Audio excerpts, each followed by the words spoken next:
அன்பானவர்களே, அன்பு வணக்கங்கள். எண்ணங்களில் பலவிதமான எண்ணங்கள் இருக்குது. நல்ல எண்ணங்கள், தீய எண்ணங்கள், ஏழ்மையான எண்ணங்கள், பணக்கார எண்ணங்கள், கஞ்சத்தனமான எண்ணங்கள், தாராளமான எண்ணங்கள், இப்படி எண்ணங்களில் பல வகையான எண்ணங்கள் இருக்கிறது. இதில் நாம் எந்த விதமான எண்ணத்தை அதிகமாக எண்ணுகிறோமோ, நல்லா சிந்திச்சு பாருங்க.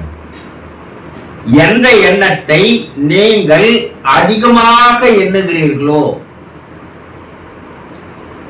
அந்த எண்ணத்தின் படிதான் உங்களுடைய வாழ்க்கை அமைகிறது. என்ன அந்த எண்ணத்தினுடைய அலைவரிசை பிரபஞ்சத்துல பறந்து விரிந்து போய் அதற்கு ஒத்த எண்ணங்களை சேர்த்து கொண்டு மறுபடியும் உங்களிடம் கொண்டு வந்து சேர்க்கிறது. இது பொய் அல்ல, இது விஞ்ஞானத்தினுடைய கண்டுபிடிப்பு. நீ எதை எண்ணுகிறாயோ அதுவாகவே நீ மாறுவாய்.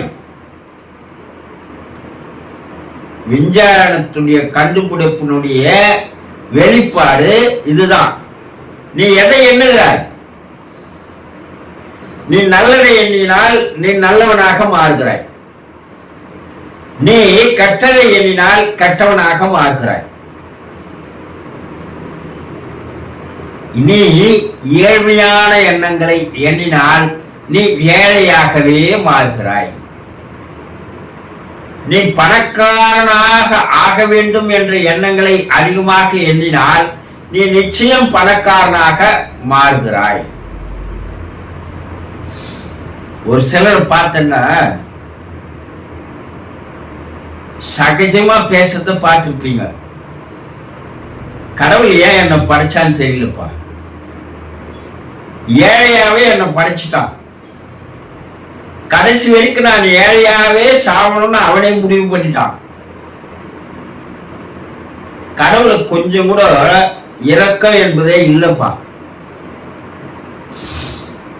சொல்றாங்களா இல்லையா? இவன் ஏழையா இருக்கிறதுக்கு கடவுள் காரணமா, ஒருத்தன் பணக்காரனா இருக்கிறதுக்கு கடவுள் காரணமா? கடவுள் நீ ஏழையாகவே பிறக்கணும், நீ ஏழையாகவே இறக்கணும் ஆனா உன்னை படைச்சது கடவுளா? கடவுள் பாகுபாடு பார்ப்பவனா? அதை கொஞ்சம் யோசனை பண்ணுங்க. கடவுளுக்குள்ள இந்த விதமான குணங்கள் இருந்தா உன்னை ஏழையா படைக்கணும், அவனை பணக்காரனா படைக்கணும், உன்னை நோயாளியா படைக்கணும், அவனை ஆரோக்கியமான படைக்கணும். இப்படி ஒரு குணநலன் கடவுள்கிட்ட இருந்தா அவன் கடவுளா? முதல்ல அதை சிந்திச்சு பாருங்க. கிடையாது. கடவுள் யாரையுமே ஏற்றத்தாழ்வோடு படைக்கவில்லை. கடவுள் எல்லோரையும் ஒரே மாதிரிதான் படைச்சான். ஆரம்பத்துல கடவுள் எல்லோரையும் ஒரே மாதிரிதான் படைச்சான். எல்லோருக்குள்ள அறிவை மூளை எல்லோருக்கும் வச்ச மாதிரிதான் வச்சான்.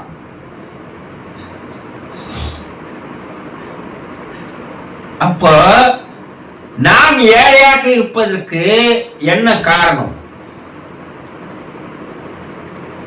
ஒரு பேரறிஞர் கூறி இருக்கிறார். என்ன சொல்றாருன்னா, ஏழையாக பிறக்கலாம், ஆனால் ஏழையாகவே இறக்கக்கூடாது. அப்படின்னா அவன் வாழ தெரியாதவன் அர்த்தம்னாரு.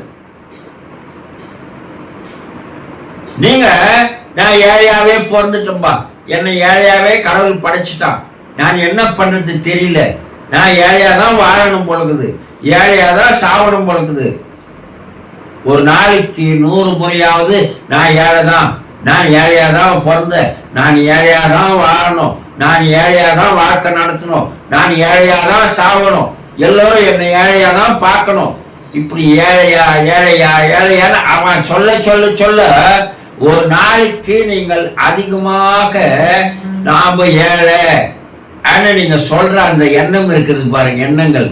இந்த எண்ணங்கள் பிரபஞ்சத்துல பரவி விரிந்து போய் மேலும் பல ஆயிரக்கணக்கான ஏழையான எண்ணங்களையே கொண்டு வந்து உங்களை சேர்த்து மேலும் மேலும் உங்களை ஏழையாகவே வறுமை நிலையிலேயே வைத்திருப்பதற்கு காரணம் கடவுள் அல்ல, நீங்களா. நீ தானே ஒரு நாளைக்கு 100 முறை நான் ஏழை சொல்ற. அப்போ ஏழ்மை என்பது இறைவனால் தரப்பட்டதல்ல. முதல்ல அதை சிந்திச்சு பாருங்க. உங்களால் மாற்றி அமைக்க முடியும், மாற்றிக்கலாம். என்னைக்கு இருந்தாலும் ஒரு நாளைக்கு நான் பணக்காரனா மாறுவேன், இதுதான் என் வாழ்க்கையினுடைய குறிக்கோள், லட்சியம். அப்படி ஒரு நாளைக்கு 100 முறை சொல்லி பாருங்க. இந்த எண்ணங்கள் பிரபஞ்சத்துல பரவி அதுக்கு ஏற்ற எண்ணங்களை கொண்டு வந்து சேர்த்து உங்களை படிப்படியாக உயர்த்துகின்ற வேலையை பிரபஞ்சம் செய்கிறது. இறைவன் நீங்க கேட்கறத தர்றான்.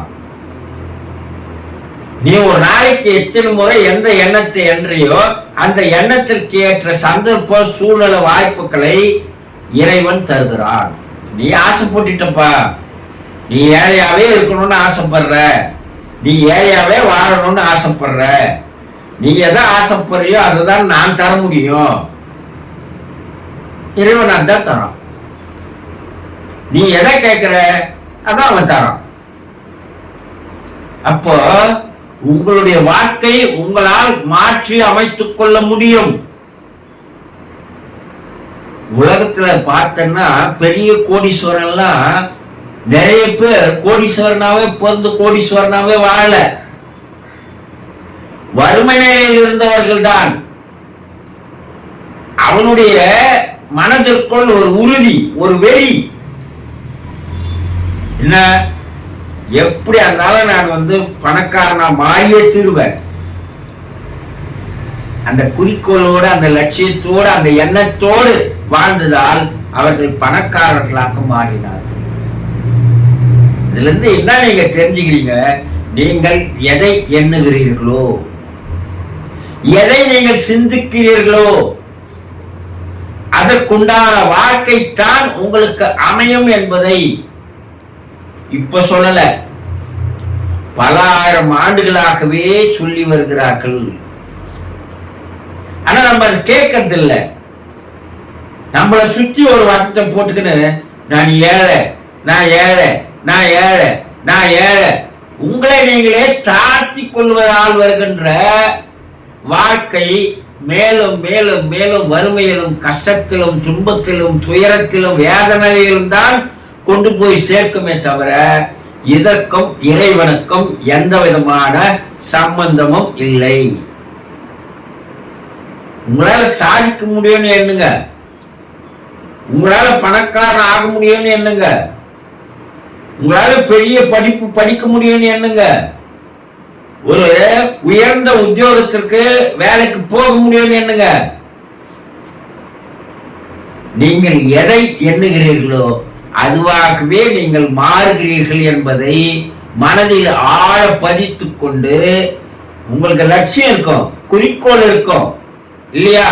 அந்த லட்சியத்துக்கு குறிக்கோளுக்கு ஏற்றார் போல் உதவி செய்கின்ற எண்ணங்களை எண்ணுங்கள்.